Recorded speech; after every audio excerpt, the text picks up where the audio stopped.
Sale, gracias. Listo. Bueno, a ver, vamos a ver.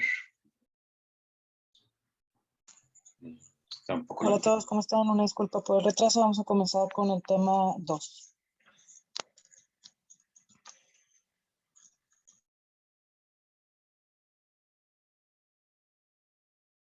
El equipo. Bien, muy buenas noches. Otra vez se me quitó el video. Ya estamos. Bueno, entonces, en lo que se me abre aquí la presentación, les voy a platicar un poco lo que vamos a ver el día de hoy y el sábado. La idea es que hoy vamos a tocar, o sea, el tema anterior fue una introducción. A ver, ¿alguien tiene su micrófono abierto? Y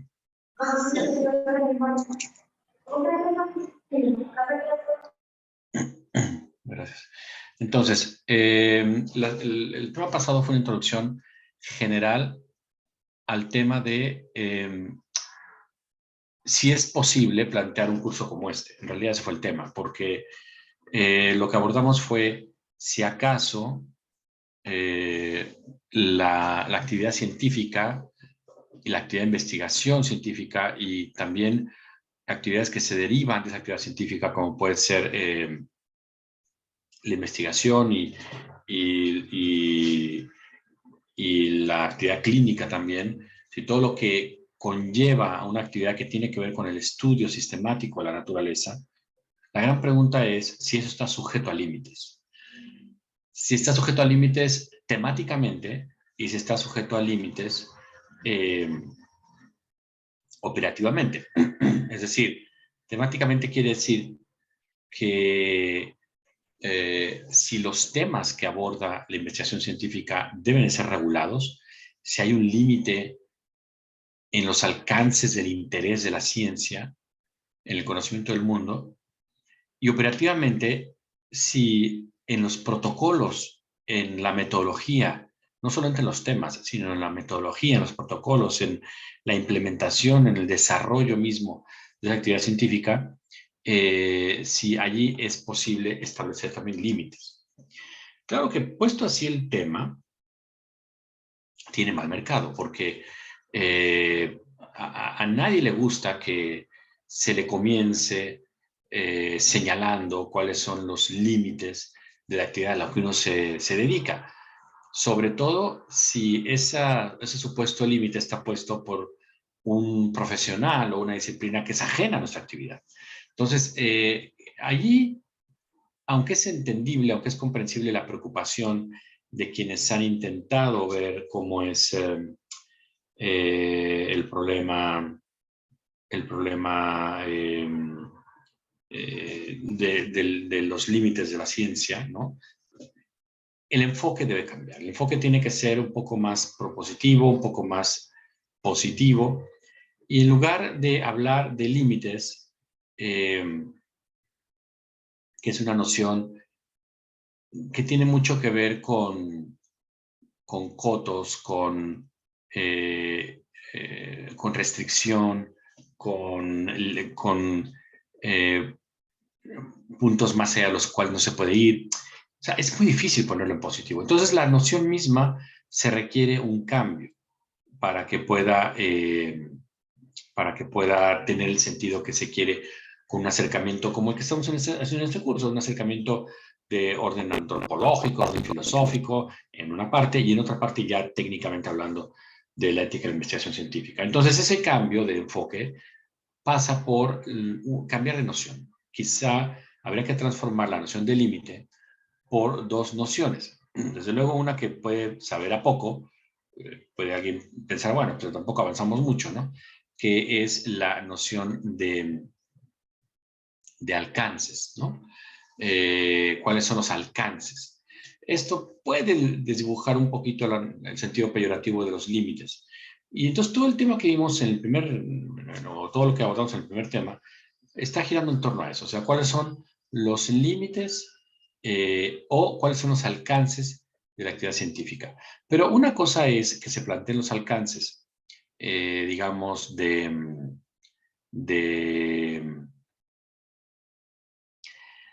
la actividad operativamente hablando. O sea, los alcances están claros en la metodología, los alcances están claros en los protocolos, los alcances están claros en la temática. O sea, cada disciplina circunscribe muy bien a qué se va a dedicar, qué va a preguntar, cuál es el límite de la realidad que va a estudiar. Entonces, los alcances ahí están claros. Entonces, ahí tampoco parece que es muy,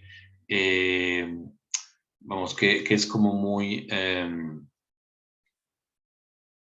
plausible la noción de alcances, porque tampoco alcanza del todo a reflejar lo que se quiere resguardar con esta noción. Entonces hay una noción que juega un poquito la trampa. O sea, tampoco es tan diferente a la noción de límite, pero le da un matiz de proyección. Ese matiz de proyección es un matiz.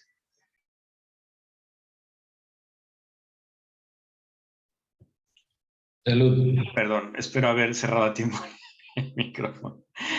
Entonces, es un matiz de proyección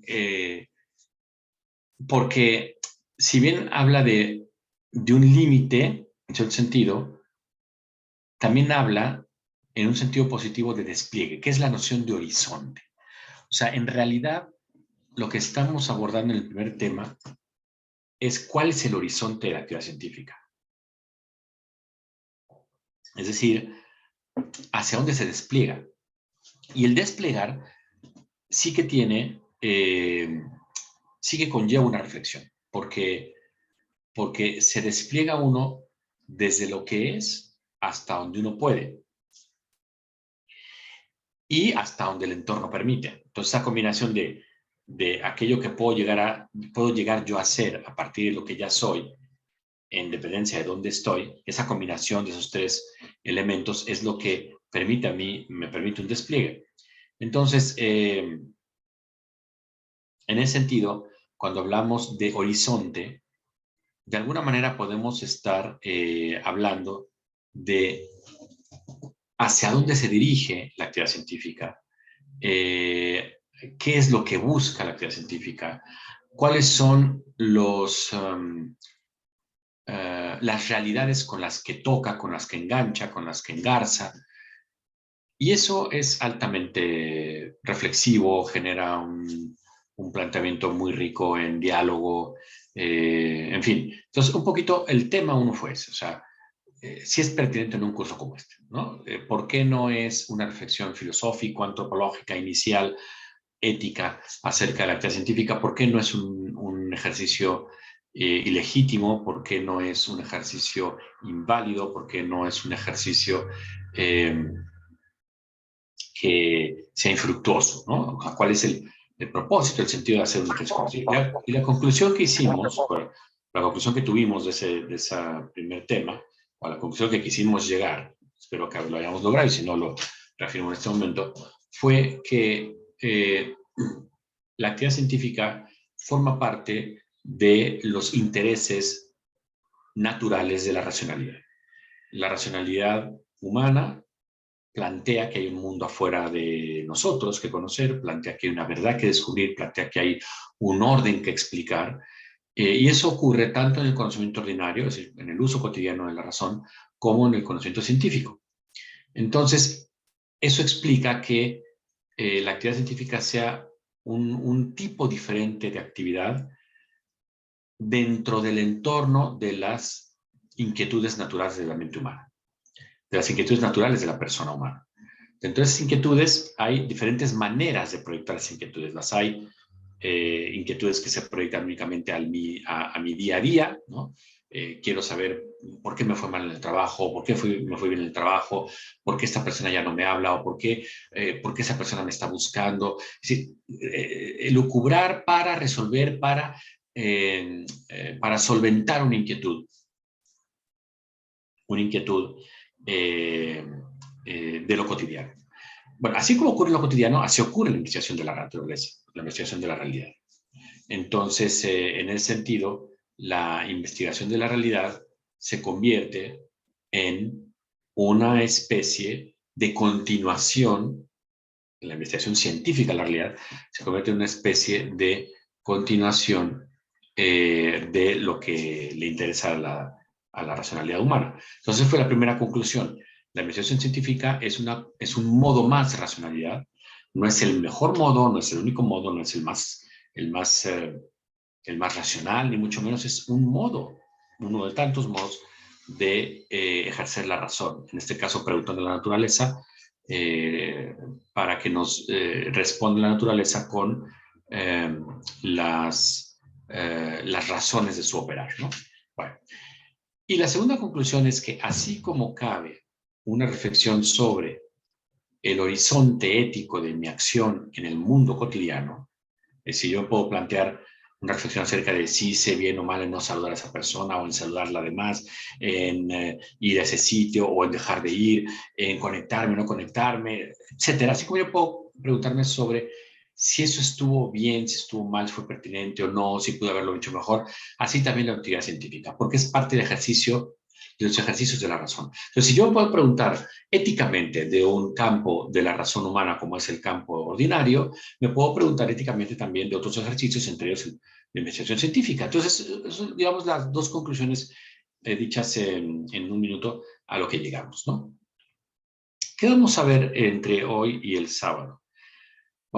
Vamos a ver un tema, si ya quedamos, espero que así haya sido, y si no, nos podemos regresar tantito y lo discutimos y lo platicamos, pero si ya quedamos más o menos claro, ya fue más o menos, quedó plausible que tiene pertinencia un acercamiento como el que se va a hacer en este curso, que no es inválido, que no es invasivo, que no es ingenuo y que no es eh,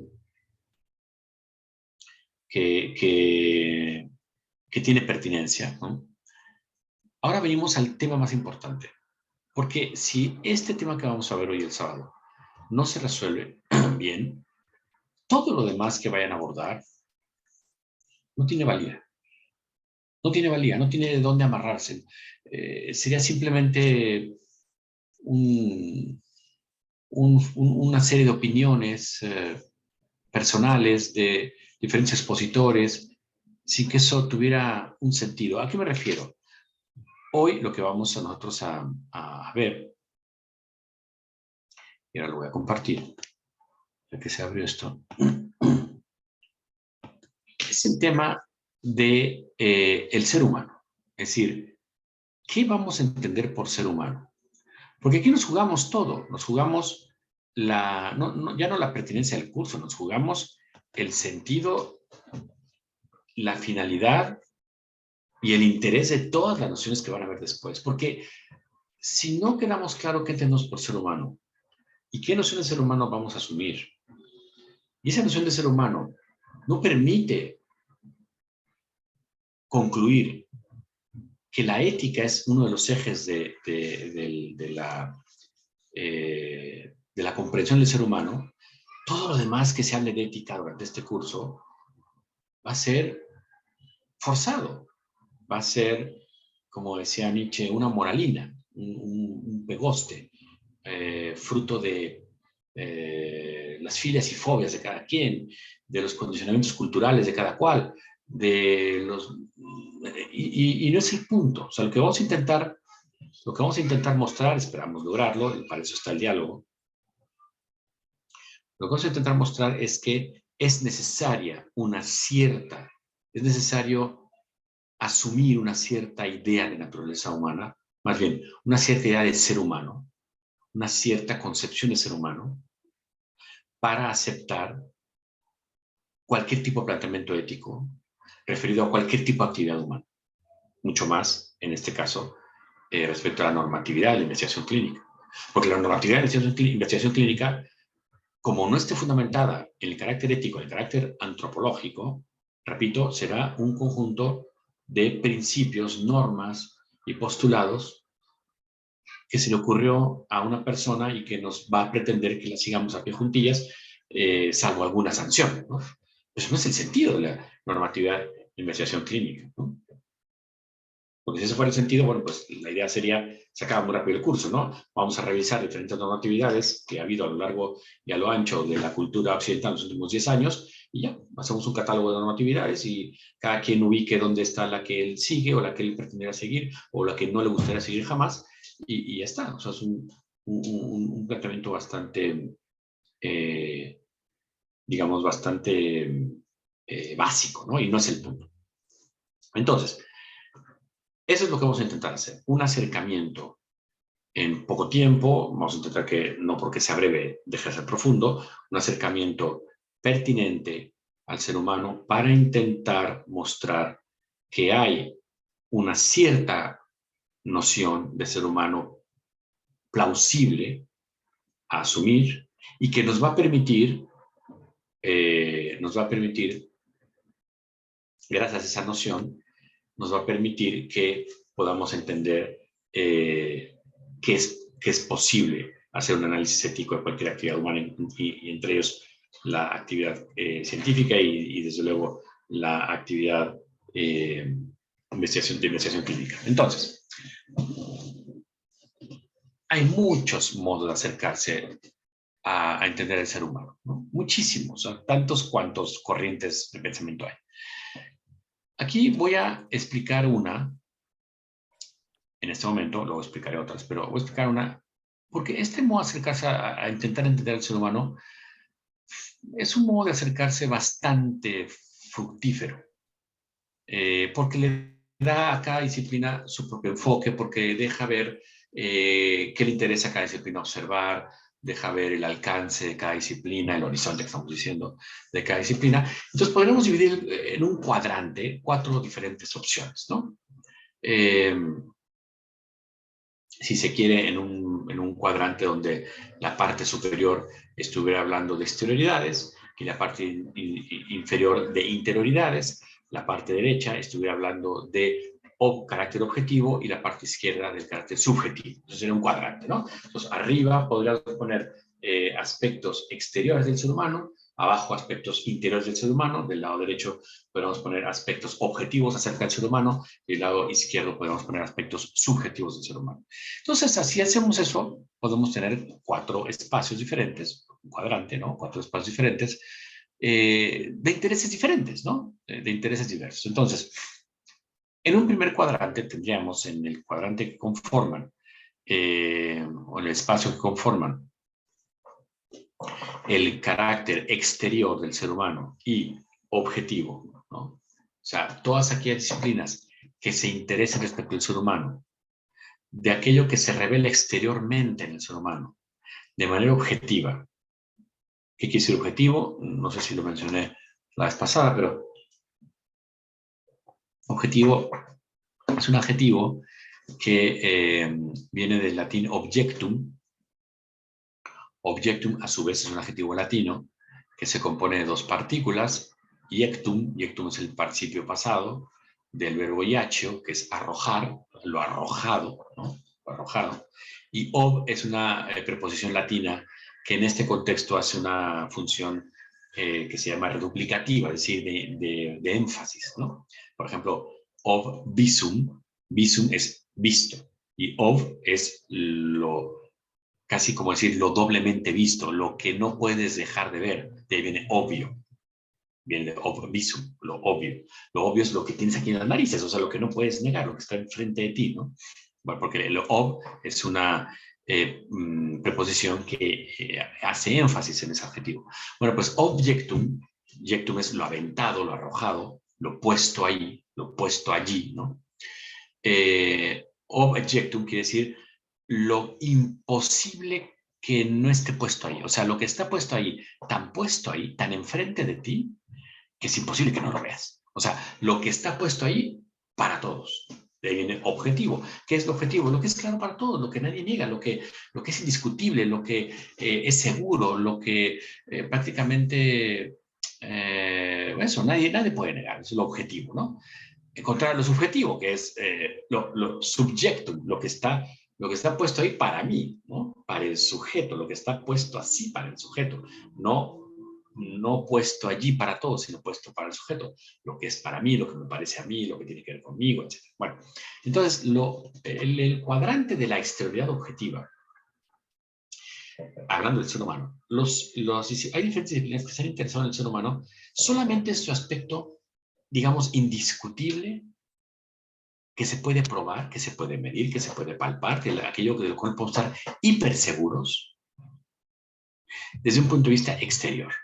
O sea, casi aquellas disciplinas que se interesan del ser humano en aquello que se puede medir, que se puede tocar, que se puede, de lo cual se puede hablar con absoluta seguridad y certeza. Bueno, imagínense, o sea, ¿qué se puede hablar del ser humano en ese terreno? En ese contexto, ¿qué se puede hablar así? Pues se puede hablar del ser humano de esa manera, de aquellos aspectos que casi no tienen que ver con el ser humano, es decir, los aspectos físicos, pero los físicos medibles, los físicos cuantitativos, los físicos tangibles, los físicos indiscutibles para todos. O sea, casi los caracteres empíricos físicos. Es decir, nuestro peso, nuestro tamaño, nuestra masa y poco más. Poco más, porque si queremos hacer un acercamiento exterior objetivo, es decir, en cuanto a lo físico indiscutible del ser humano, de cualquier ser humano, de ustedes, de mí, de cualquier ser humano que haya existido, de los que existirán, pues tenemos que reducir ese enfoque, tenemos que, vamos a ver, voy a hacer un poquito de aquí, tenemos que empobrecer el enfoque a un nivel en el que no me diga nada casi como ser humano, casi un punto más.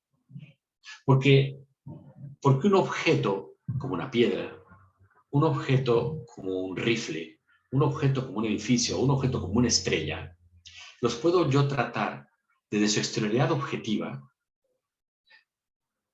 casi dejando de relacionarlos con lo que son. Es decir, ¿qué es lo exterior objetivo de una estrella? Aquellas características que puedo yo medir, pesar, registrar, rastrear, que es su trayectoria, si se está moviendo, su gravedad, la gravedad que ejerce en otros, la gravedad que está sufriendo de otros, su inercia o su aceleración. Es decir, lo considero un objeto físico. Ahí da casi igual si estoy hablando de una estrella, de un planeta, de un ser humano. Ahí tuvo una intuición genial al considerar que para la físico-matemática las realidades tenían que ser tratadas como un punto masa. Es decir, yo en toda mi estatura y en todo mi peso y en toda mi masa, simplemente se me debe considerar como un punto en un plano. Basta que se me considere como un punto en un plano. Y ya con eso se puede rastrear mi trayectoria, mi aceleración, mi desaceleración, mi inercia, todo lo que se puede hablar de manera objetiva, indiscutible y para todos por igual, ¿no? Entonces, ese campo de disciplinas que le interesa al ser humano solo de este aspecto, pues casi que no le interesa al ser humano. O sea, le interesa lo corporal, físico, común a otros cuerpos físicos, pero no tanto al ser humano como tal. Entonces ahí todas las disciplinas de orden físico, químico incluso, también biológico, en parte, pero estamos hablando de realidades que no necesitan llegar a concluir si hay algo esencial y irreductible en el ser humano que lo diferencia sin más respecto a otros seres. Al contrario, interesa aquello que permite tratarlo tal cual, como una piedra, como un planeta, porque es de lo que se puede hablar sin discusión, porque es la exterioridad clara para todos, ¿no? Ahora, ahora vamos al otro cuadrante, al cuadrante de la izquierda. Estamos en el superior, que es la exterioridad, inferior, que es la interioridad, el lado derecho, que es la exterioridad para ambos, y el lado izquierdo, que es la interioridad para ambos. Perdón, la subjetividad para ambos. Vamos a la subjetividad, a la exterioridad subjetiva. En el cuadrante superior derecho estaría la exterioridad objetiva. En el cuadrante superior izquierdo estaría la exterioridad subjetiva. Es decir, aquello que vemos todos, que se manifiesta, que el ser humano revela, que el ser humano muestra, que ustedes, que yo, que todos mostramos esa exterioridad, pero que más que el interés de verlo desde un punto de vista objetivo, es la exterioridad de aquello que está dentro. Es decir, la manifestación exterior de aquello que está dentro, de aquello que el sujeto tiene de dentro, de aquello que el sujeto emite desde dentro, de aquello que el ser humano emite desde dentro, ¿no? Entonces, esas disciplinas se interesan en eso, en aquello que podemos ver que el ser humano revela, deja como rastro, manifiesta, de su propia interioridad, de su propia subjetividad. Y que para entenderlo, para observarlo, para comprenderlo, necesitamos verlo desde fuera. Entonces aquí entra todo lo que tiene que ver con aquello que el ser humano manifiesta con su acción. Hoy diríamos que en buena medida se estaría articulando en función de la tecnología. La técnica y la tecnología muestran los intereses del ser humano, muestran cuáles son sus preferencias, muestran cuáles son sus intenciones, muestran cuáles son sus prioridades, ¿no? Si una sociedad está únicamente usando combustibles fósiles y su huella de carbono es especialmente densa y no le interesa reciclar y no le importa contaminar, bueno, pues esa comunidad obviamente está mostrando cuáles son sus prioridades, ¿no? No le interesa el entorno, no le interesan los demás, no le interesa el contexto, no le interesan los seres humanos del futuro, o sea, no le interesan más que ellos, ¿no? Producir y ganar. En cambio, estamos ante una o sea, un conjunto de personas o una cultura o un país que recicla, que está apostando por las energías limpias, que está viendo cómo disminuye el transporte público contaminante, cómo implementa todo eso de manera eléctrica, disminuye los autos, le da prioridad al peatón, etcétera, etcétera, etcétera. Estamos hablando, obviamente, de otras prioridades. Entonces, la técnica, la tecnología, la cultura, la idiosincrasia, la historia, el idioma, la música, el arte, o sea, todas esas manifestaciones que podemos ver nosotros, que podemos darnos cuenta desde fuera, son manifestaciones que muestran qué trae la gente en su subjetividad, cuáles son sus prioridades, cuáles son sus énfasis, cuáles son sus intereses. Bueno, pues eso, de ese enfoque del cuadrante superior izquierdo, estamos hablando de esta idea de arriba lo exterior, abajo lo inferior, de un lado derecho lo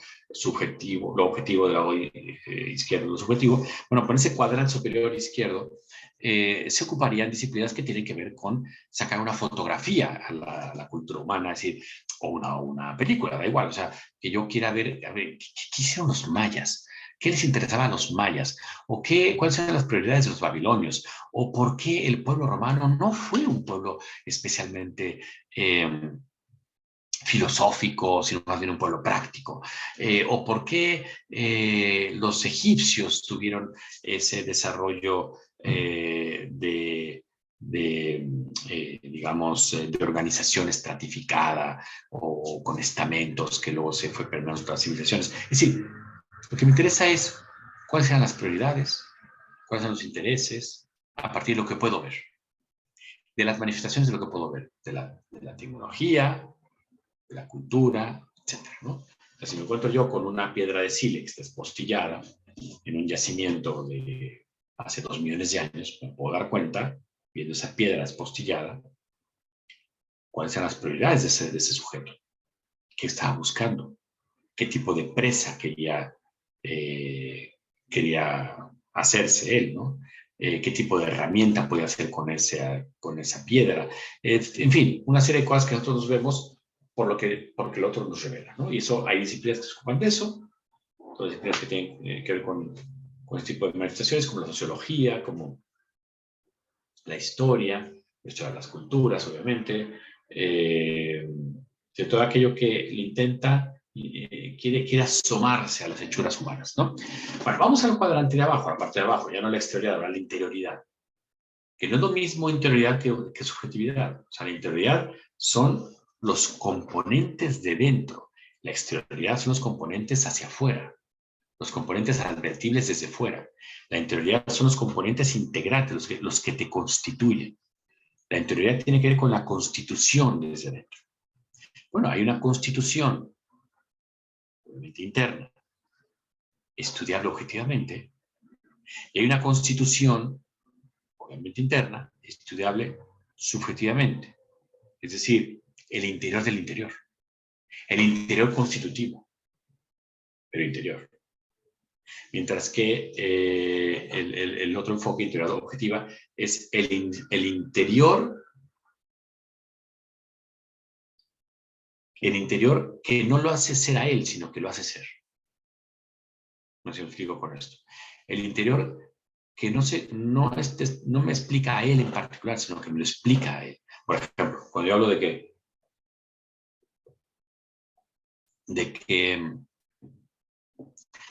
mi amigo fulano tal me saludó, yo puedo preguntarle, oye, hace 10 días que no me saluda, que hoy me saludó. Una cosa que me pregunte, ¿por qué me habrá saludado fulano después de días que no me saluda? Y otra cosa que me pregunte, ¿por qué fulano me saluda?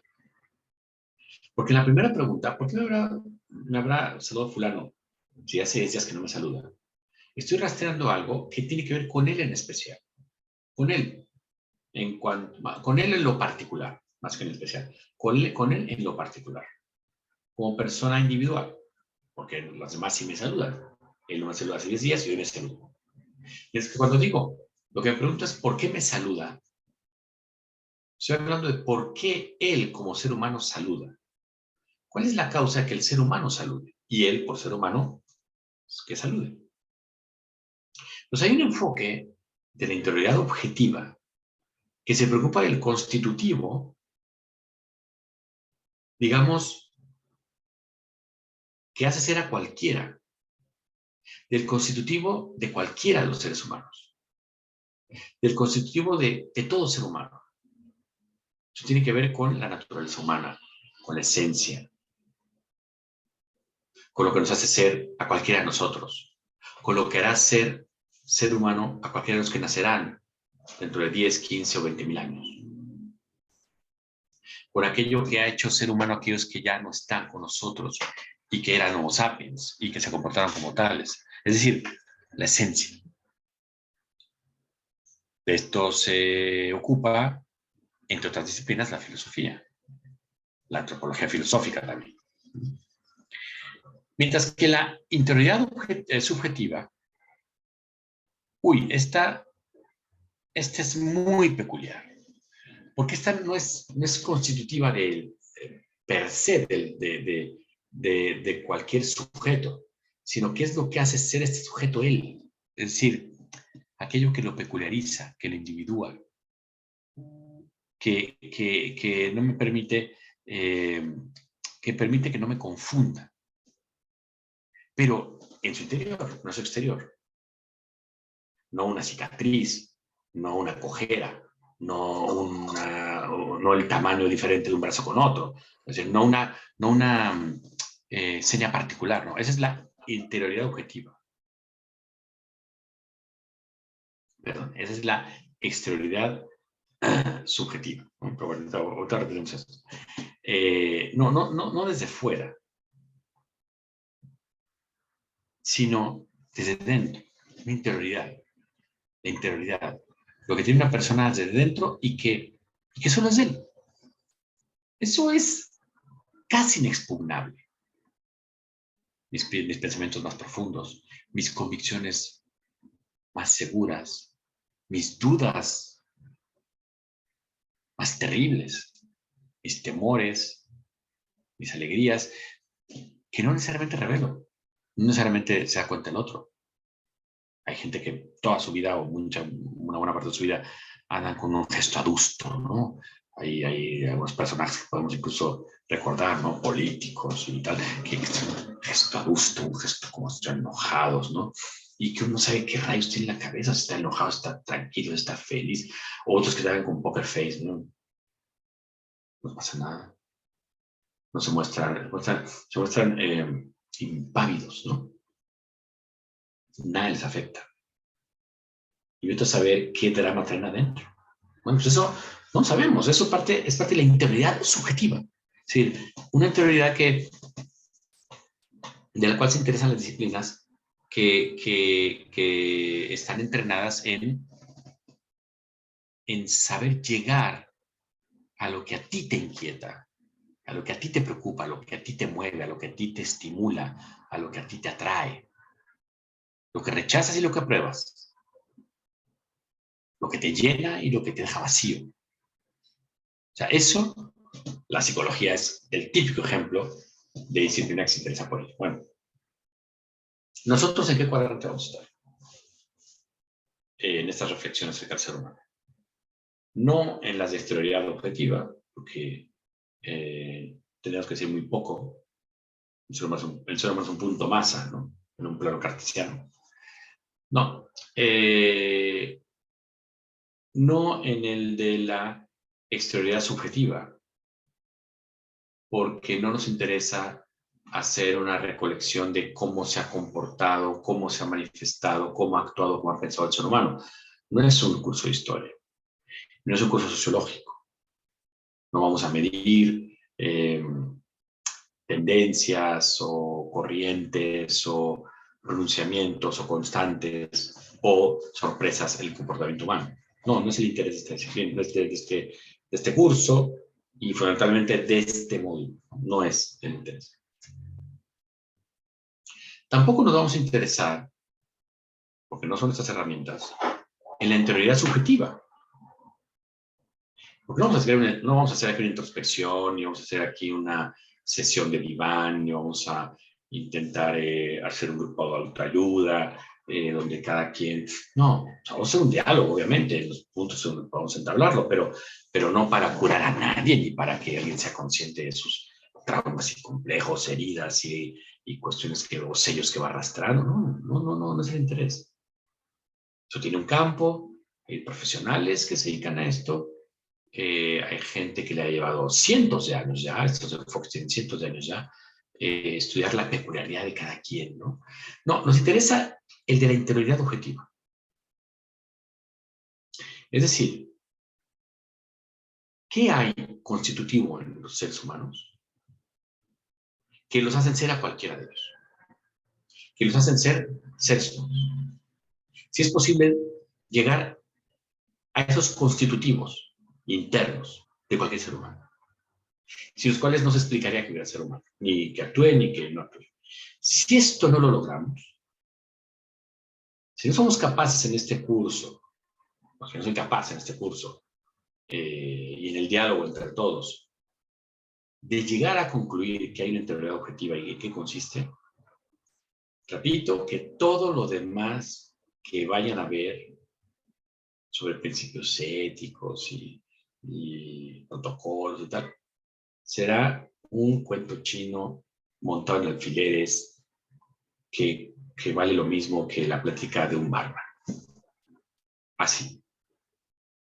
Pero, si está fundamentado, es decir, si hay algo constitutivo en el ser humano que nos hace ser y por lo tanto nos permite ser quienes somos, porque nos hace ser, nos permite primero ser, existir como seres humanos y luego el peculiar ser humano que somos cada uno de nosotros.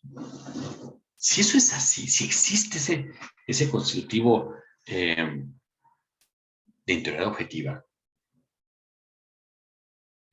pues entonces quiere decir que hay un modo peculiar, que hay un modo de ser humano, hay un modo propio de ser humano, hay un modo propio de vivir como ser humano. Que no todas las maneras de vivir como ser humano son igualmente válidas, ni plausibles, ni recomendables, ni disfrutables, ni vivibles, sino que hay maneras de ser humano insufribles, que prácticamente nos hacen dejar de ser seres humanos, y otras que nos hacen ser más seres humanos. Esa es la gran conclusión a la que tenemos que llegar una vez que expongamos esta interioridad objetiva. Porque es donde nos jugamos todo lo que digamos acerca del ser humano. Si no hay una esencia, no hay una condición que nos distinga respecto a otros seres, pero que sea común a todos, todo lo que se vaya a decir en este curso será simplemente una mala broma. Ahora, podría ser, ¿eh? Podría ser que no hubiera ningún rasgo de integridad objetiva, que no hubiera ninguna naturaleza humana, que no tuviéramos ninguna condición distintiva, que seamos fruto exclusivamente, no solamente ya de la evolución, sino del azar ciego, de las fuerzas naturales del devenir del cosmos. Bueno, si somos eso, bueno, hay que saberlo, hay que abordarlo, hay que asimilarlo y hay que apechugarlo. Ya está. No somos más que, si es así, si no hay nada per se esencial en nosotros, sino que somos el fruto del devenir del caótico universo en el que vivimos, que tiene 13.700 millones de años de estarse desplegando evolutivamente, bueno, pues ya somos una anécdota, una mota de polvo. Y ya, una mala broma de la naturaleza, porque pues, ¿qué sentido tiene que estemos acá todos solos, encima solos, ¿no? Entre tanto, miles de millones de estrellas. Y si eso es así, hay que saberlo, hay que saberlo, hay que aceptarlo, hay que reflexionarlo y hay que asumirlo.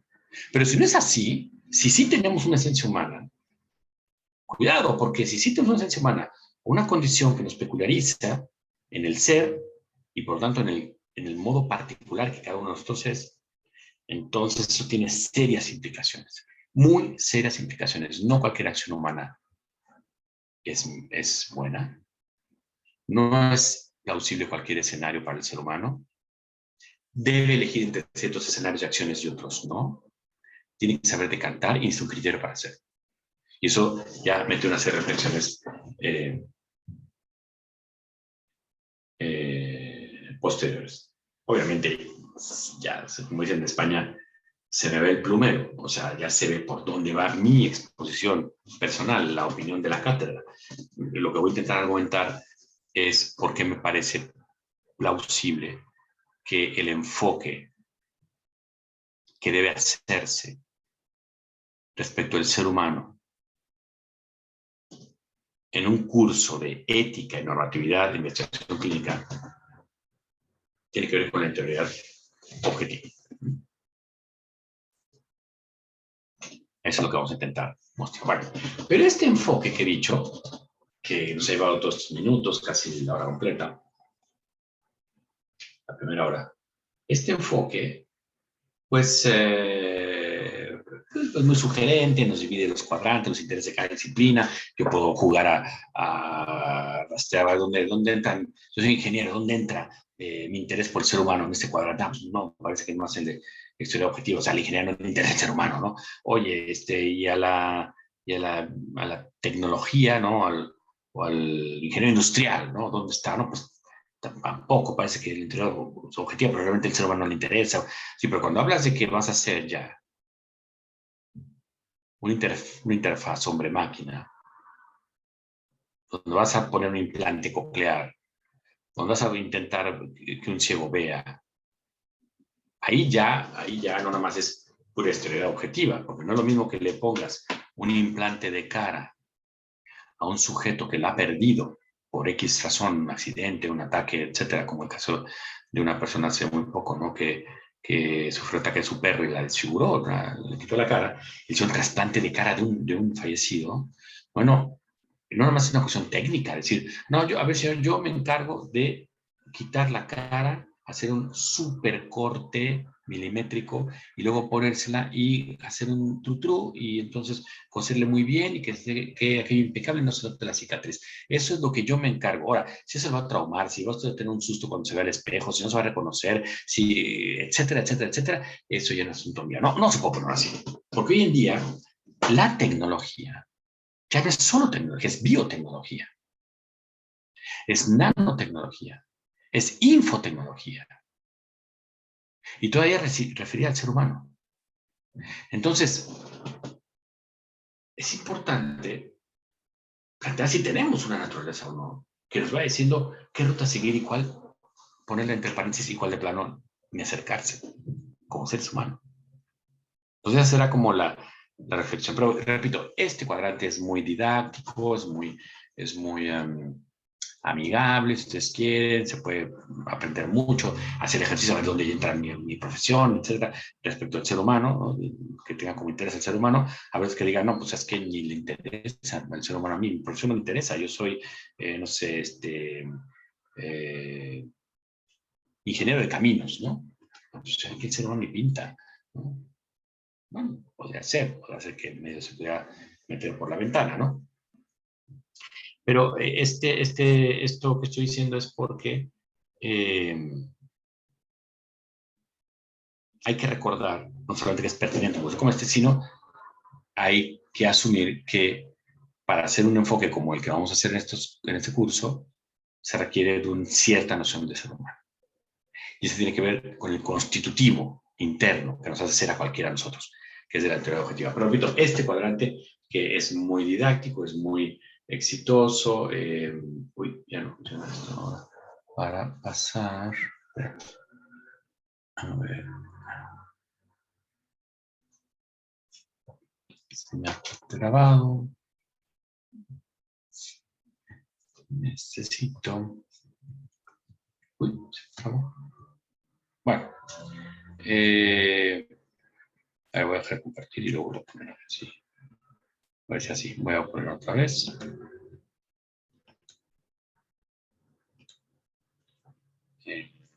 Vamos a Bueno, entonces, este enfoque, que repito, es como muy eficaz porque te dice hacia dónde está orientada cada disciplina, ¿no? Y que se interesara eventualmente por el ser humano. Sin embargo, no es el enfoque contemporáneo. O sea, este enfoque ya fue diluyéndose, ya se fue perdiendo, ya no es el nuevo enfoque, ¿no?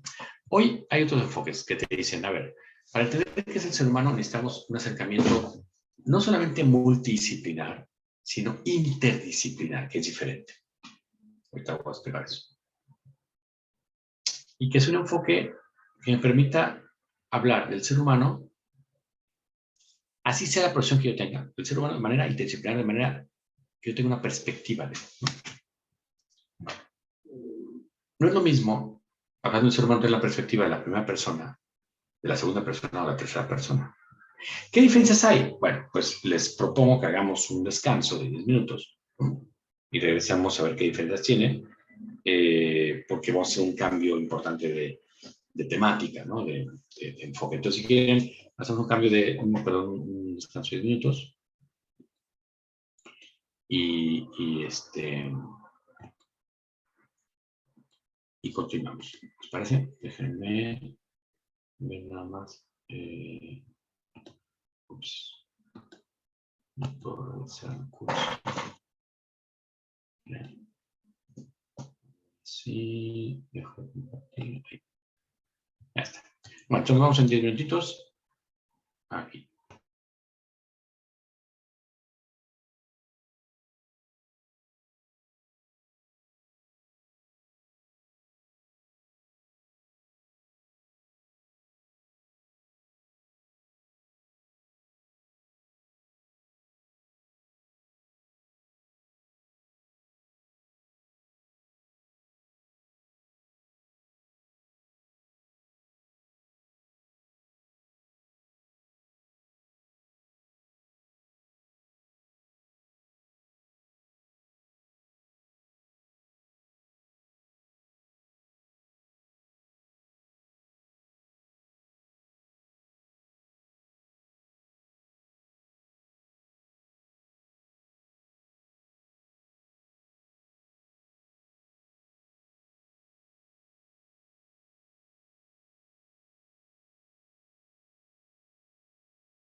Bien, entonces, hasta ahorita lo que hemos platicado es que había una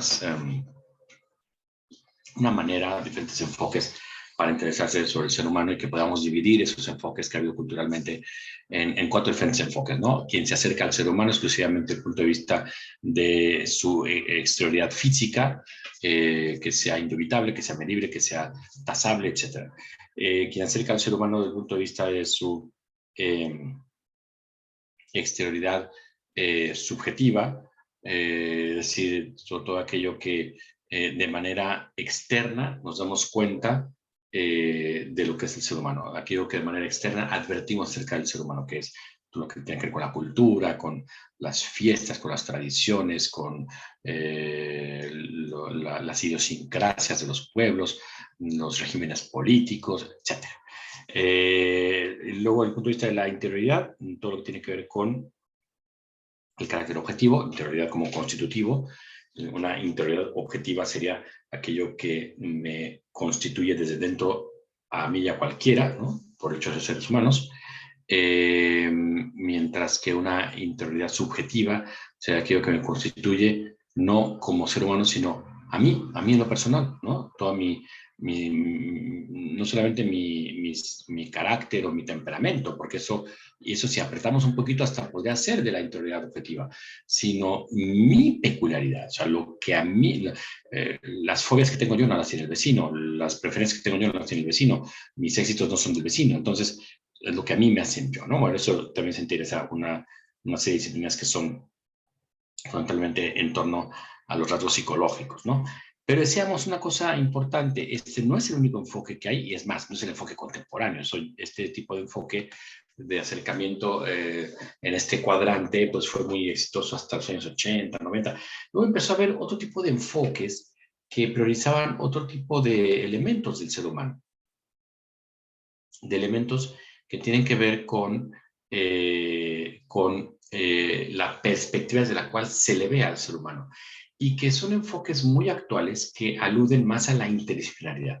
Decíamos que no era lo mismo en este contexto interdisciplina que multidisciplina. Multidisciplina, en esto es un asunto de nomenclatura, tampoco vamos a dejar el alma en esto, ¿no? Pero si tenemos que hacer una diferencia inicial respecto a estos términos, digamos que la multidisciplina es una colección o una enumeración paralela de diferentes enfoques, ¿no? Respecto al mismo tema. O sea, tenemos diferentes perspectivas, diferentes enfoques respecto a un mismo tema, donde lo importante es plantear de ese mismo tema cómo se ve desde mi área, ¿no? Entonces, yo tengo, no sé, el problema de la pobreza. Queremos resolver el problema de la pobreza. Me traigo un sociólogo, un economista, un político, una persona del ámbito sanitario, un filósofo, un sociólogo. Todos los pongo a conversar y digo, a ver, señores, díganme ustedes cómo ven la pobreza, cuáles son las causas de la pobreza para ustedes y la solución. Entonces ahí el filósofo va a decir, no, pues para mí la pobreza es una parte de la condición humana. Ah, muy bien, muchas gracias, pero pues, tenemos que resolverla, ¿no? El economista, no, pues la pobreza se resuelve, yo soy un economista neoliberal, pues se resuelve creando más empleo y con libertad de acción y de mercado. Pues, no, yo soy un economista, no sé, izquierda, ¿no? Entonces, a mí me parece que la pobreza se combate con un apoyo solidario del Estado, entonces mientras el Estado sea más solidario y pueda contribuir más por una reivindicación social, histórica de los más desfavorecidos, ese va a ser lo que va a acabar con la pobreza. Viene el político, no, pues a ver, la pobreza es uno de nuestros flagelos más importantes, hay que coadyuvar en destruir ese flagelo histórico y así, ¿no? Cada quien dice su perspectiva, eso es multidisciplina. Entonces, ¿qué pasa allí? Que cada quien pues va a exponer su propia disciplina, que cómo ve su disciplina ese problema, pero lo hace en un sentido pues que sea entendible para el otro, que no comparte el mismo contexto, ni la misma metodología, ni el mismo lenguaje técnico. Entonces, cuando hay multidisciplina, muchas veces el problema de ese aspecto multidisciplinar es que el aporte que hace cada enfoque es muy pobre, porque tengo yo que hacer una exposición de manera que sea entendible por el otro. Y muchas veces eso implica reducir mi exposición a generalidades. A generalidades, porque si entra yo a detalle, te da que entrar a tecnicismos y otro no los comparte. Entonces, son generalidades un poco profundas, un poco determinantes. Entonces, eso a veces acaba siendo una especie de elenco de superficialidades, ¿no? La multidisciplina. A veces, en el mejor de los casos, se convierte en una Babel. Ahí nadie se entiende, porque entonces cada quien habla de su propia disciplina con sus tecnicismos, su punto de vista. Es complicado, ¿no? Es complicado y sobre todo encontrar una voz cantante mucho más, porque allí decir, a ver, qué aspecto, qué perspectiva es como más valiosa que otros, difícil, ¿no? Entonces la multidisciplina se distingue en ese sentido de la transdisciplina. La transdisciplina es otra noción diferente que lo que normalmente significa es cómo crear nuevas disciplinas a partir de la unión de otras anteriores o la fusión de otras anteriores. Por ejemplo, la físico-matemática, la lógica jurídica, la medicina nuclear, no sé, disciplinas que surgen de la combinación de otras y que te hacen una nueva disciplina, ¿no? Pero interdisciplina sería una cosa diferente, porque sería ese interés por analizar en común problemáticas que son de suyo complejas y que una sola disciplina no puede ni abordarlas, ni solucionarlas o explicarlas. Es decir, es la capacidad de hacer preguntas comunes ante problemas complejos, sabiendo que mi propia perspectiva tiene que ser conectiva porque sola no explica, ¿no? Esto hace que la interdisciplinaridad sea o radique más bien en los sujetos que en los métodos. O sea, la interdisciplinaridad no es un método más, sino sería otra disciplina, ¿no? Sino que es un enfoque de la mente humana interesada en explicar, en abordar, en analizar los problemas complejos que nos rodean. O sea, ahora podemos decir con certeza que sabiendo que prácticamente no hay nada en el mundo exterior a nosotros que no sea complejo. Antes se pensaba que lo complejo era la excepción y lo simple era la regla. Hoy sabemos que es al revés. Simple, prácticamente nada en el cosmos entero. Complejo todo. ¿Qué es con lo complejo? Aquellas realidades que interactúan dinámicamente entre sí y en un entorno determinado, ¿no? Entonces, hoy para entender al ser humano se requiere una mentalidad así, interdisciplinar. Que repito, la interdisciplina no es de los métodos, sino una preocupación de las personas. De tal manera que solo se construye interdisciplina a partir de una correcta y profunda disciplinariedad. Es decir, solo aquel que es un connotado especialista en su área, un connotado especialista, mega especialista en su área, es capaz de interdisciplinaridad. Porque él, que es un hiper especialista en su área, es el único capaz de darse cuenta de los límites de alcance de su área. Y que lo que él conoce, de esa pequeña parcela de realidad a la que él se dedica, no es más que una pequeña partecita del mundo real. Entonces, una persona que es profundamente disciplinar, que conoce a detalle los recovecos más mínimos de su área de especialidad, está muy llamada a la interdisciplina porque se da cuenta que su área de estudio está muy limitada y que hay problemas más globales, problemas más complejos que exigen salir de ese pequeño espacio de disciplinariedad y poner en común lo que sé con otros y buscar preguntas comunes a problemas complejos. Eso es muy difícil de hacer, pero es lo más humano que hay. Entonces, para entender a un ser humano hoy en día, más que cuadrantes, tendríamos que hablar de perspectivas. en función de una mentalidad interdisciplinar. Es decir, reconociendo todos los intereses de otras disciplinas que hay, de unos y otros, para entender qué es el ser humano. Entonces, una es, en ese contexto, la perspectiva de lo que se llama hoy la primera persona,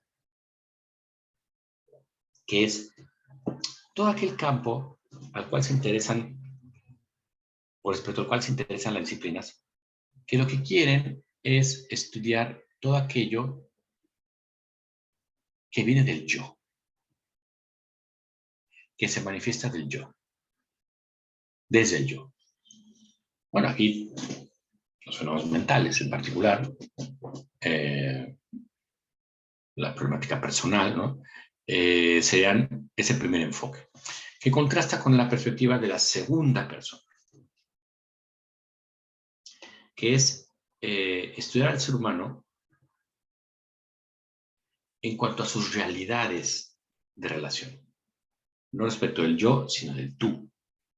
Estudiar al ser humano como un agente de entablar vínculos. Entonces ahí, ¿qué se estudia? ¿Qué disciplinas estudian esto? Todas las que se ocupan de los vínculos humanos.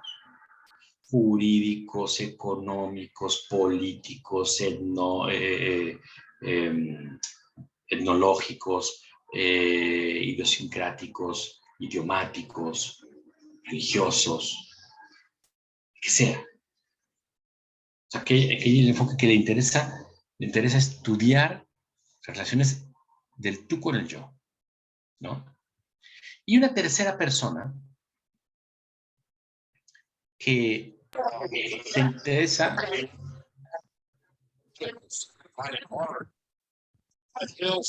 sé, el micrófono.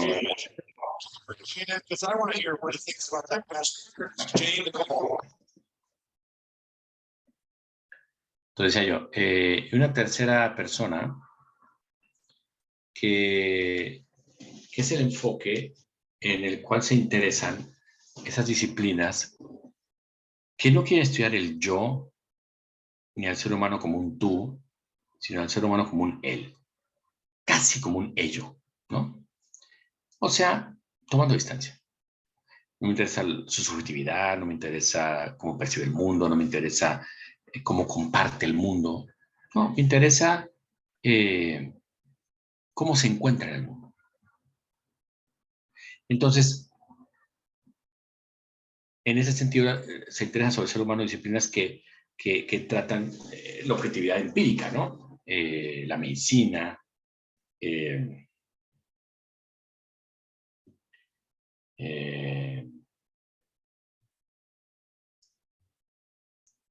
por ejemplo, la educación, la política. Bueno, ven al ser humano objetivamente, ¿no? Desde lejos. Bueno, pues aquí sí vamos a decir, a ver, qué interesante que es otro criterio para entender al ser humano, tanto los cuadrantes, este es el de las perspectivas. ¿Qué te interesa el ser humano? Verlo desde el yo que es, ver cómo ve el mismo, cómo ve el ser humano que es. ¿O te interesa el tú, desde el vínculo, desde la relevancia de la existencia de otro para otro, donde uno le hace ver al otro que es bueno que exista? O sea, es otra perspectiva diferente. Aquí está la política, aquí está todo lo que tiene que ver con la ética, etcétera, ¿no? Y la perspectiva de la tercera persona pues, es tomar distancia, ¿no? Hablar de la humanidad, hablar del pueblo mexicano, del pueblo austriaco, de los gobiernos, pero tomando distancia, no involucrándose en la particularidad, ¿no? Bueno, esa es una segunda propuesta. Hay una tercera propuesta de enfoque acerca del ser humano. Y esa tiene que ver con que para intentar entender qué es el ser humano, según esta visión, no nos hace falta un cuadrante donde ubicar mi propio interés. No, ya no me dice nada la división entre primera, segunda y tercera persona, sino que hay otra manera de acercarse al ser humano que tiene que ver con rastrear, un poquito en el sentido de la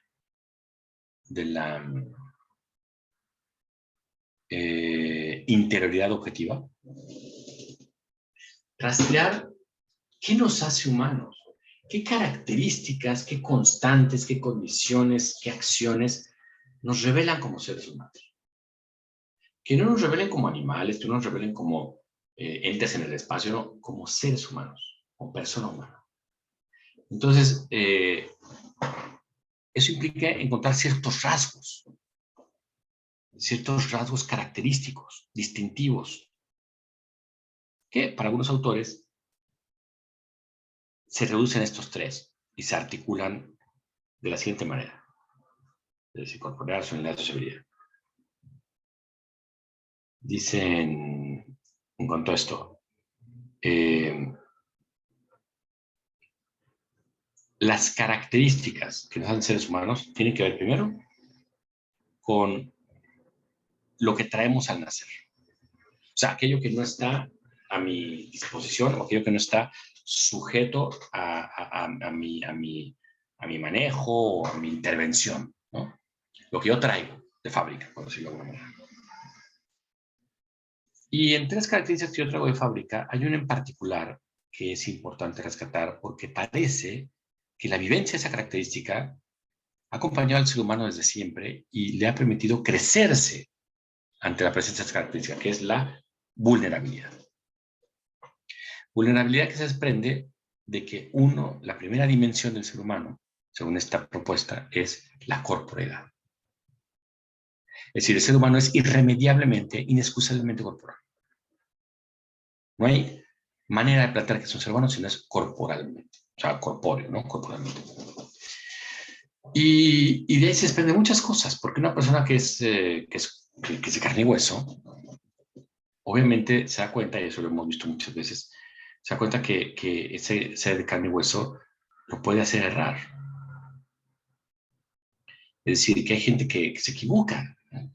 Que se equivoca y luego pasa el tiempo y no te equivocas tanto, y luego pasa el tiempo y te internas y ya no te equivocas, ¿no? Entonces, ¿a qué voy con esto? Que este primer rasgo de la corporeidad, que el ser humano es corporal, no es asumirlo y ya, sino revisar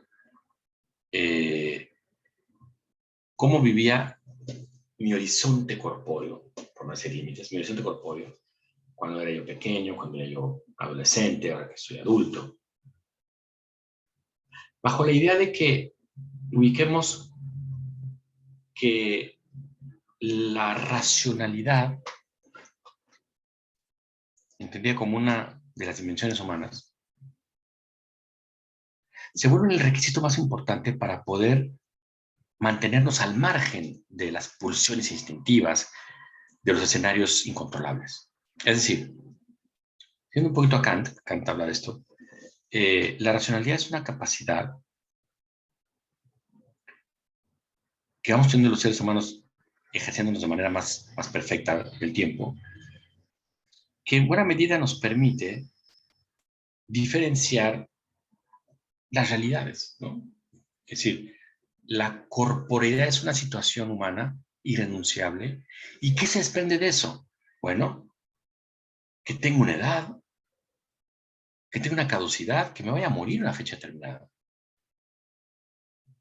Se desprende nuestra enfermedad, se desprende nuestra incapacidad, nuestra misma vulnerabilidad.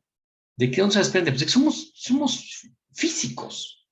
Y todo lo físico, por definición, está limitado y todo lo físico, por definición, ya dio de sí. Ya dio de sí. No hay una plenitud que alcanzar.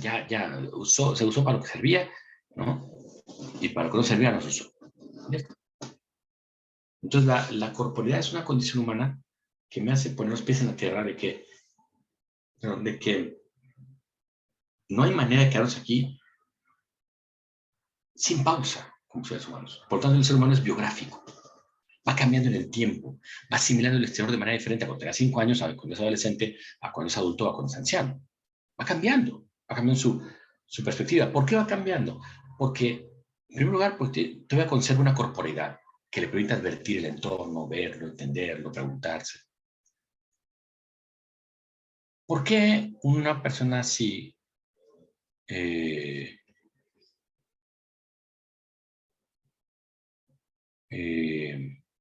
¿por qué un sujeto biográfico, un sujeto vulnerable, por qué esos rasgos nos permiten representar mejor lo que es un ser humano? Primer apunte. Segundo apunte, la racionalidad. Esa característica nos permite, decía yo hace un momento, estar cada vez más al margen de mis pulsiones instintivas, pero no más para desentenderme de ellas y negarlas y santiguarme cada vez que pasa por ahí una pulsión instintiva, no, sino que eso implica que es capaz el ser humano de apoderarse del entorno, de apoderarse de las circunstancias y decir y pensar autónomamente. Entonces, la corporeidad es la dimensión por la cual nosotros estamos sujetos al vaivén de las cosas.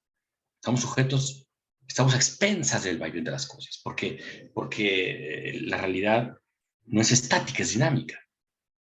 Entonces, una corporeidad que nos hace ver enfermizos, quebradizos, vulnerables. Una manera de entender hacia el ser humano, con esos rasgos naturales que se apuestan como naturales, como la corporeidad, la racionalidad, la sociabilidad, tienen a su vez diferentes valores, ¿no? que traducen esta propuesta. La corporeidad necesariamente tiene que ver con la vulnerabilidad por la carácter temporal, porque la temporalidad distorsiona, la temporalidad hace caducar. Y por tanto el ser humano también caduca, ¿no? Se enferma, hay que repostar una parte por otra, se puede una prótesis, ¿no? En fin, lo que hace la corporeidad junto con la vulnerabilidad. Entonces la corporeidad se desprende de la vulnerabilidad. De la racionalidad se desprende la autonomía, porque la racionalidad es la capacidad para ser más señores de nosotros mismos, más dueños de nosotros mismos. No estar expresas de la pulsión de hacer un berrinche porque no nos sale una cosa y estar en una pataleta y estar haciendo un megadrama. Eso ya no va en una persona que tiene un cierto crecimiento humano, ¿no? Y finalmente la sociabilidad, que es el reconocimiento de nuestra mutua dependencia para cualquier cosa. No fabricamos la ropa que vestimos, no plantamos los alimentos que consumimos, no se nos ocurrió el auto en el que nos desplazamos hoy, no. O sea, esos son signos de gente que falta, de gente que ya no está, de gente que no tenía por qué haberse ido. O sea, ahí lo que implica es que el ser humano sea capaz de darse cuenta que si la corporeidad es de todos y todos somos vulnerables, si la racionalidad nos hace ser cada vez nosotros mismos y a cualquiera, la sociabilidad quiere decir que solo podemos hacer eso, solo podemos vivir la corporeidad vulnerable y o la racionalidad autónoma, solo podemos hacer entre los demás, en compañía. Y por eso está planteado este tema que veamos de esta condición humana. Entonces, esto lo que implica, bueno, aquí había una cosa que no abordé acá, que va a servir ahorita, que a diferencia vamos bien, que los enfoques de perspectiva que sustituyen el enfoque del cuadrante para entender al ser humano, está sometido a riesgos. Cada una de estas tres perspectivas está sometida a un riesgo de operar mal lo que es el ser humano, ¿no?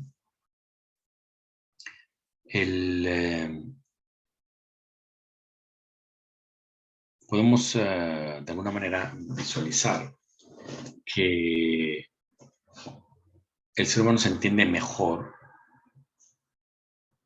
con un puñado de principios que además se despliegan en el tiempo, porque mi corporalidad no es la misma que cuando tenía 5 años, mi racionalidad no es la misma, vamos creciendo, vamos aprendiendo a conocer, etc.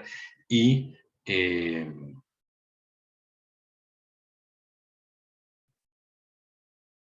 que cualquier elemento, que cualquier rasgo distintivo del ser humano, podemos decir que no es comparable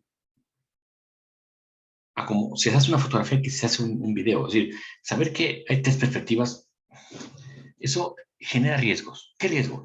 Hay un riesgo en la perspectiva de la primera persona. ¿Cuál es? El subjetivismo. Hay un riesgo en la perspectiva de la segunda persona. ¿Cuál es? El individualismo. Hay un riesgo en la perspectiva de la tercera persona. ¿Cuál es?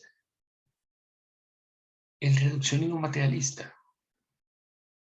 Entonces, cada una de esas perspectivas tiene riesgo. Bueno, esta otra propuesta no tiene riesgo, recoge lo que somos.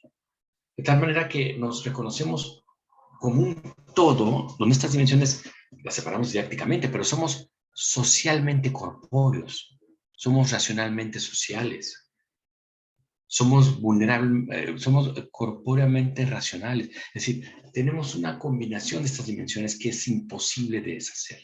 Imposible. Entonces, en ese sentido, la condición humana, el ser como ser humano, tiene ciertos rasgos, tiene ciertas condiciones muy, muy claras. Primero, tiene que pasar la condición humana en cuanto a su corporalidad por la vulnerabilidad. Para pasar por su racionalidad, tiene que ejercer la autonomía de pensamiento y la sociabilidad que implica la dependencia, ¿no? Es decir, en ese sentido, tenemos nosotros un contexto diferente de cómo se entiende al ser humano. No sé por qué no puedo. Uy, no. Me está saliendo algo por aquí. A ver, bueno. Entonces, esto genera que la condición humana es una combinación, decíamos, inseparable de estas 3 dimensiones para esta propuesta, diferente a la propuesta de los cuadrantes, diferente a otras propuestas que pueden surgir, ¿no? Entonces, ¿qué implica esto que estamos diciendo ahorita? Que el ser humano, si se usa el lenguaje de los temas que hemos visto, ¿no? Que el ser humano tiene una objetividad, ay,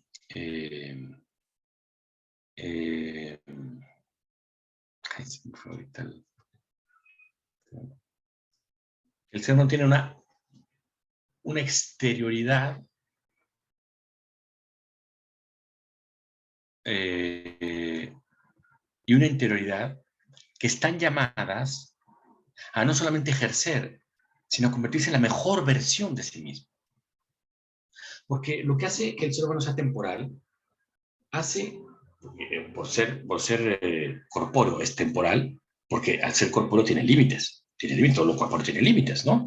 Y entonces tiene caducidad, está limitado, está delimitado todo el corpóreo, ninguna configuración corpórea, sin ninguna estructura corpórea está hecha para permanecer, todas están hechas para dar pie a otras nuevas. Si no, no podría destruirse un tronco de árbol y hacer lápices o hacer papel. Pero el papel y el lápiz no son definitivos. Todavía el papel lo puedo usar, lo puedo romper para hacer confeti y el lápiz lo puedo usar como arma. Es decir,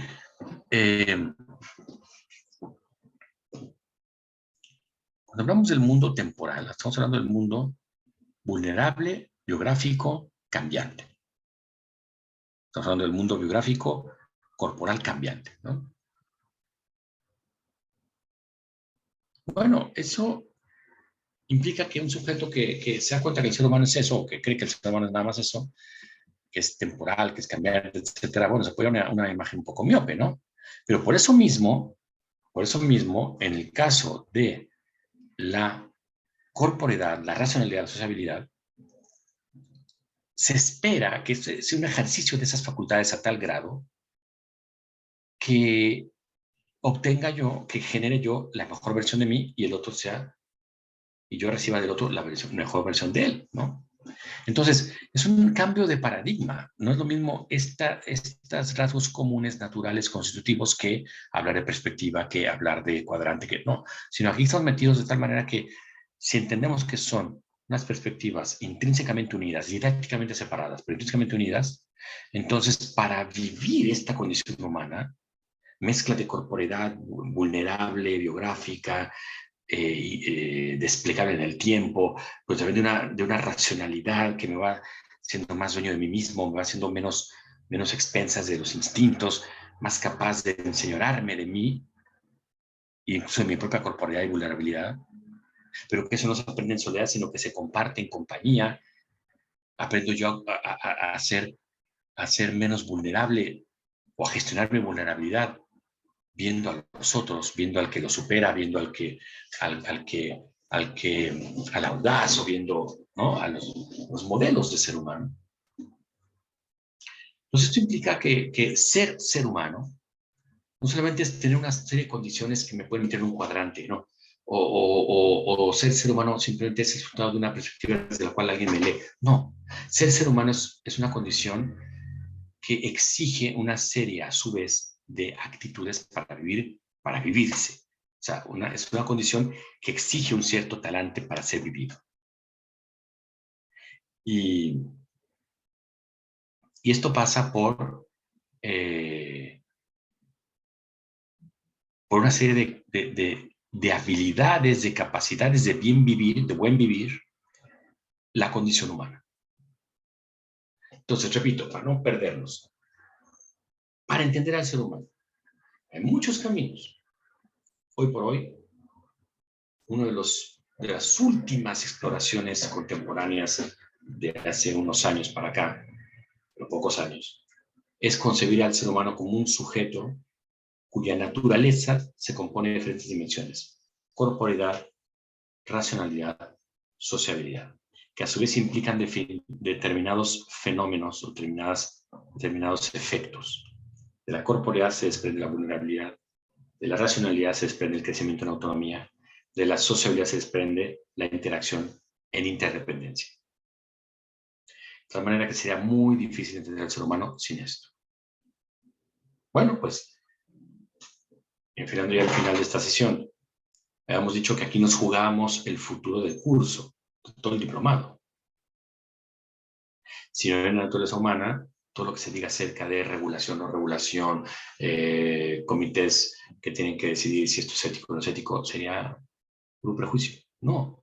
Si hay una noción de ser humano, hay una condición humana que además exige ciertas capacidades, ciertas actitudes o talantes para vivirse, entonces interesa entender qué actitudes son las que se exigen. Hay que, en la interacción social, en la interacción interdependiente, ¿no?, de los ignorantes con los que saben, de los débiles con los fuertes, de los familiares con los hijos, etcétera, la interacción diaria que tenemos, hay que aprender a vivir esa condición, hay que aprender a entregar, que sería parte de la racionalidad, que se da cuenta que el ser humano puede ser no más un sujeto que consume y vive y pasta, ¿no?, como un animal, sino que es un sujeto que interviene, que participa, que construye, que innova, que busca nuevas potencialidades en lo que le rodea, ¿no? Y que eso le hace ser más dueño de sí mismo. Pero que también esa capacidad de ser dueño de sí mismo, de autoposeerse, pues para vivirse en comunidad, en sociedad, necesita cultivarse determinadas actitudes o virtudes, como por ejemplo el aprender a dar, el aprender a recibir, parte de la compasión, la generosidad, la actitud, la cortesía. Entonces son capacidades que nos muestran, revelan como sujetos constitutivamente peculiares, no homologables sin más al resto de los animales o al resto de los seres vivos. No homologables sin más. Entonces, con esto en mente, que el ser humano es una combinación didáctica de, bueno, una combinación real de corporeidad vulnerable, de racionalidad autónoma y de sociabilidad interdependiente, se desprenden determinadas exigencias, ¿no? Esto no se puede vivir sin más, sino que exige un cierto talante para ser vivido. Bueno, si este es el ser humano, entonces parece que es pertinente hacer un rastreo acerca de cuál sería la ética que se podría proponer para una normatividad de investigación clínica que a veces no, que deja algo que desear, mucho que desear. Entonces ahí el criterio sería, bueno, espera, o sea, vamos a ver hasta qué punto determinada investigación, determinado protocolo, determinado interés, determinado ejercicio de la ciencia o de la investigación clínica en este caso, pues obedece a estas características o se está cargando alguna de estas, está pasando por arco del triunfo, ¿no? Alguna de estas. Bueno, hay que verlo, hay que estudiarlos, hay que considerar qué es el ser humano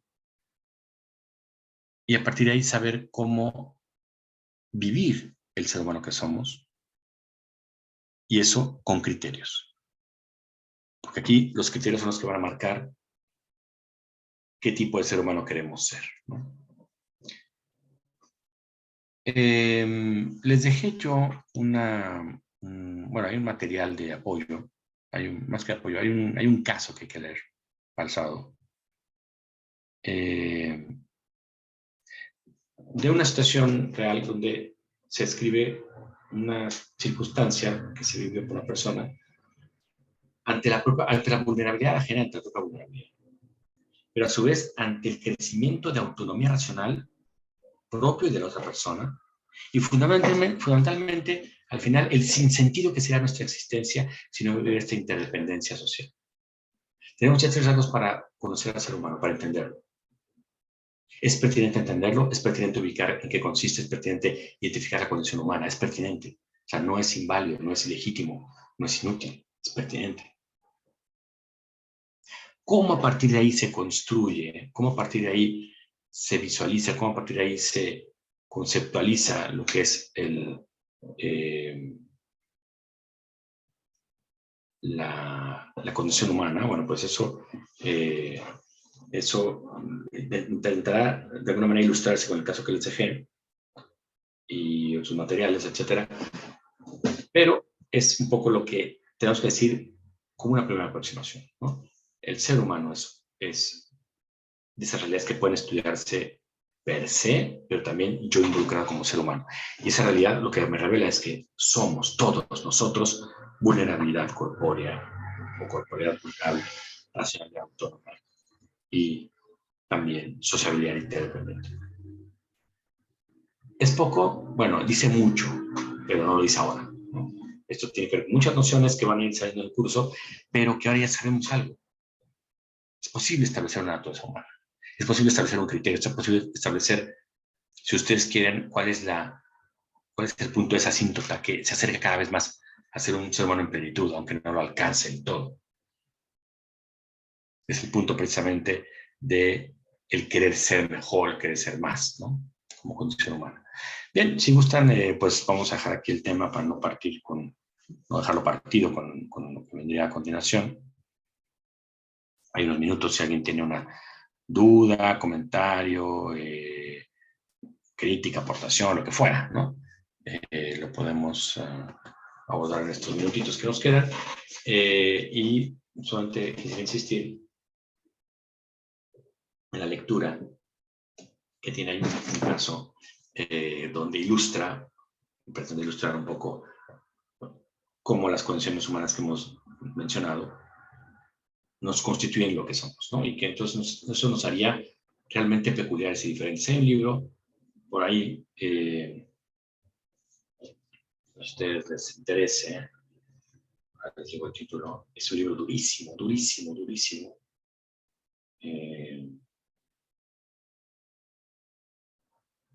Se llama... Se aparece aquí. Sí. Muy bien. Se llama Muchísimas El gracias. fin de la excepción humana. El fin de la excepción humana de Jean-Marie Schaeffer es un texto súper duro porque es de los textos más potentes que han intentado argumentar que el ser humano no es diferente.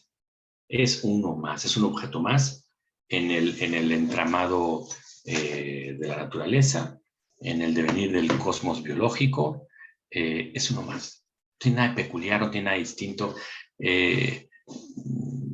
Filogenéticamente es un animal, entonces tiene por qué montarse todo un teatro de decir que tiene que haber reglas jurídicas y reglas éticas y criterios de acción, y o sea, todo eso sería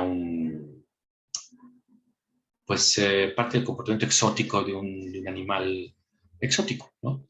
Entonces, el fin de la naturaleza humana, perdón, el fin de la excepción humana es argumentar eso, que el ser humano no tiene nada especial. Frente a toda la antropología filosófica, sobre todo la contemporánea, el corte que estoy yo asumiendo, del cual estoy partiendo yo, que es de inspiración aristotélica, ¿no? Que establece que no solamente somos peculiares y diferentes, sino que somos una novedad en el cosmos. Porque la capacidad de articular nuestra corporeidad, o sea, el carácter corporal lo tiene cualquier ente en el cosmos, ¿no? Cualquier ente material, cualquiera. La capacidad racional, ahí ya está en discusión.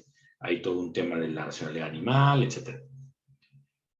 Y la capacidad de interdependencia, pues mucho más, ¿no? Pues hay toda una rama que es la sociobiología, ¿no? Que te enseña cómo los animales también tienen sistemas de cooperación, etcétera, etcétera. Pero esto es ver el asunto muy ramplonamente. Es no darse cuenta que el carácter corpóreo no solamente es corpóreo, es biográfico. O sea, yo vivo el ser humano que soy en la historia, en mi única historia.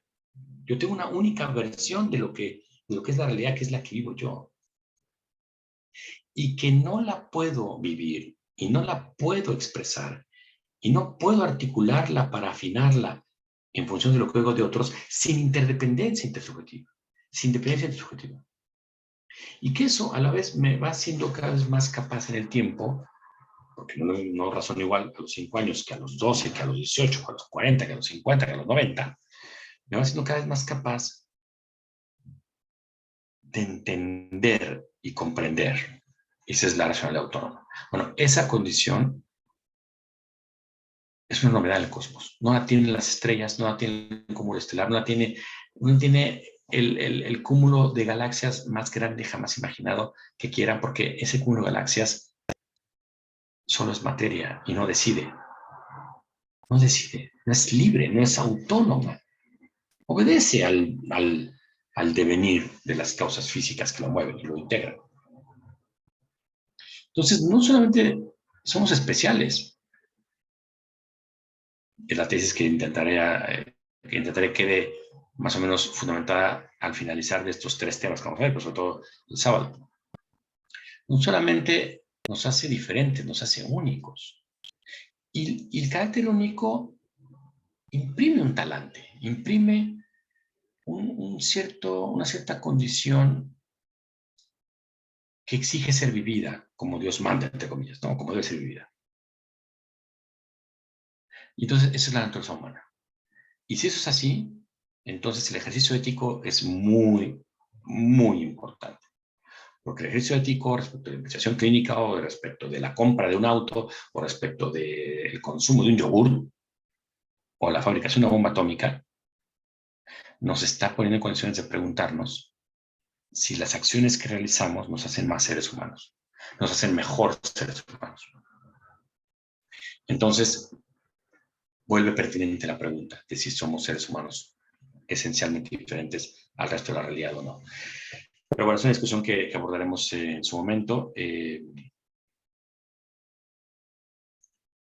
Y bueno, había ofrecido unos minutos que me comí, por si hay alguna pregunta o duda, etcétera, que quieran formular.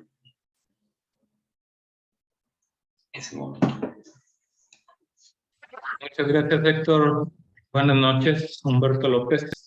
Oye, Hola, muchas gracias. me conceptó muy agradable entre los cuadrantes, las perspectivas y la naturaleza humana, el cómo tenemos ese punto de corporeidad, de racionalidad y dónde nos ubicamos o nos podríamos ubicar en todos estos tres conceptos, ¿no? De las interdisciplinas, cuando el yo, cuando la interrelación y cuando tenemos la capacidad de racionalizar. Yo creo que es un punto de vista que, bueno, yo siento que sí lo medio visualizamos cuando conocemos a alguien, pero siempre nos quedamos con una perspectiva que hasta que no puedas tener la primera persona y la segunda persona es cuando vas a poder identificar. Yo creo que como, ¿cómo se dice? Como raza o especie humana tenemos mucha vulnerabilidad ante tanto la naturaleza como la interracionalidad que podamos tener, ¿no? Hay gente que dice esto y por nada te pudieran agredir o te pudieran robar o te pudieran, sin que tú les hayas hecho nada, cuando dices tú, ¿qué pasó? ¿Qué hice yo para ver esto, no?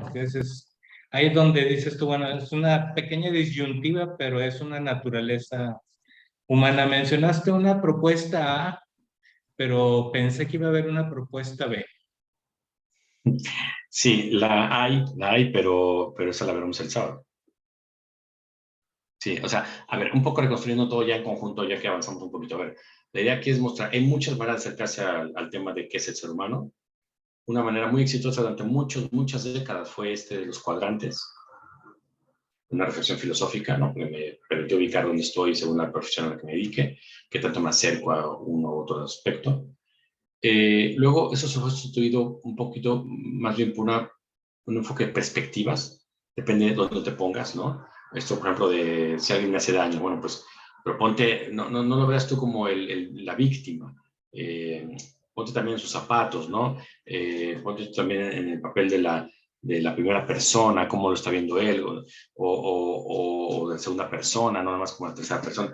Esa cuestión de enfoques fue muy buena para sensibilizarnos de que no hay una sola perspectiva de las cosas, ¿no? De que muchas veces el mundo es la construcción de los relatos que hacemos de él, no de lo que de verdad ocurre. Entonces es un cambio de enfoque muy enfatizado en cómo leemos la realidad y sobre todo al ser humano. Pero este otro, el de la vinculación entre corporeidad, racionalidad y sociabilidad, nos quita de enfrente el tema de la perspectiva de si te pones de un lado o de otro, de la primera o tercera o novena, pero no, eso no es el punto. El punto es qué somos de suyo. Cómo identificar las dimensiones que somos, que las dimensiones que de suyo tenemos, que de suyo nos hacen ser lo que somos. Entonces, se avanza mucho con esa perspectiva, con ese análisis, se avanza mucho en entender qué es el ser humano de suyo, al margen de la cultura en la que vive, al margen del tiempo en el que nació, de si es simpático, maldito o es un héroe. O sea, ¿qué somos cada quien? Entonces, en eso avanzamos mucho ahora. Hay todavía otro enfoque, todavía más contemporáneo que ese, que nos hace cerrar más la pinza para comprender la novedad cósmica que somos.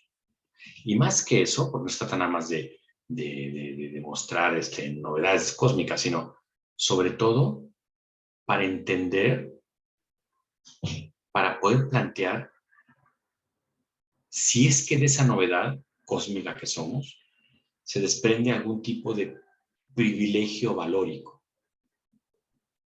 Porque la tesis que vamos a manejar es que de esa condición peculiar se desprende lo que se conoce como el valor intrínseco, incondicional, llamado dignidad. Y que si no hay esa peculiaridad, si no existe la peculiaridad humana que nos distinga del resto, no hay manera de sustentar la dignidad. Y si no hay dignidad, tampoco importa la ética. Y si no importa la ética, estamos perdiendo el tiempo en este curso. Por eso está al principio, porque si no se resuelve aquí, la verdad es que lo más pertinente que podrá hacer cada quien es, pues, si saben que muchas gracias, te debo mi dinero, yo me voy, porque voy a perder aquí no sé cuántos meses más. Pero si se resuelve, entonces hay otra perspectiva con la cual voy a ir abordando los temas que van a ir apareciendo. Porque quiere decir que como peculiares hay una variedad intrínseca que no solamente que vivir, sino también que resguardar. Y entonces esa dignidad le va a dar sentido al enfoque ético y al enfoque de horizontes de la investigación clínica, de que me preocupe por cuál es la ética que debe estar involucrada en esa investigación clínica. Entonces, falta ver una de las postura B, pero ya aquí ya se puede ir adelantando hacia dónde va el punto. Va hacia dos cosas. Una, hay una naturaleza humana. Dos, eso nos pone una condición distinta. Tres, eso tiene implicaciones. Entonces, tiene implicaciones ser distinto por tener una naturaleza humana. Lo que se discute hoy en día, de los temas que más se discuten hoy en día, es que no hay naturaleza, ¿no? Es una de las grandes tesis de discusión. Hay una buena cantidad de corrientes, posturas, que de manera muy seria, con unos argumentos muy potentes y contundentes, proponen que no hay naturaleza humana. Y por lo tanto, no hay peculiaridad, y por lo tanto, la dignidad no existe, y estamos en una continua construcción de lo que queremos ser, y más ahora que la biotecnología nos permite incluso soñar qué tipo de ser humano queremos ser. No por nada el transhumanismo ha pegado tanto, ¿no? Una propuesta que nos permite decir qué ser humano podemos soñar ser mediante intervenciones biotecnológicas. Entonces, falta un enfoque, pero ya con esto es importante recalcar hacia dónde vamos. Vamos hacia la fundamentación del valor intrínseco incondicional llamado dignidad humana. Muchas gracias. Bien, ¿algún otro comentario o pregunta o cuestión? Muy bien, bueno, pues muchas gracias a los que se conectaron y por la paciencia que tuvieron al principio. Nos vemos el sábado. Les voy a pedir que lean, por favor, el caso que está puesto allí para que comentemos lo que viene allí y cerraremos el tema del ser humano. Muchas gracias y buenas noches. Gracias, buenas noches.